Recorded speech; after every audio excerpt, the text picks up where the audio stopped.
সুস্বাদু এবং হেলদি একটা রেসিপি, হ্যাঁ, যা নিমেষের মধ্যেই শেষ হয়ে যাবে।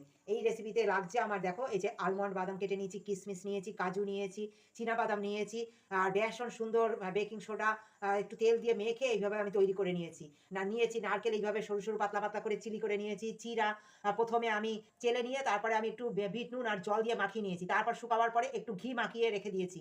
আর নিয়েছি কারি পাতা, আর নিয়েছি এই দেখো আলু, গ্রেটারের যে বড় দিকটা সেই দিক দিয়ে আমি এই যে সরু সরু করে কেটে নিয়েছি, এই যে আলু এতটা নিয়েছি।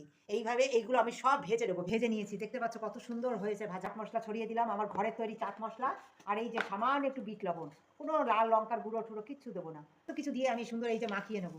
মাখিয়ে নিয়ে সুন্দর হয়ে যাবে আমাদের এই সুন্দর চায়ের সঙ্গে, তোমাদের মুড়ির সঙ্গে তোমরা এইভাবে সুন্দর ঘরে বানিয়ে খেতে পারো। আর ভালোও লাগবে তোমাদের, আশা করি। আমার এই রেসিপিটি তোমরা একবার ট্রাই করো আর কমেন্ট করে জানিও আমার এই রেসিপিটি তোমাদের কেমন লেগেছে।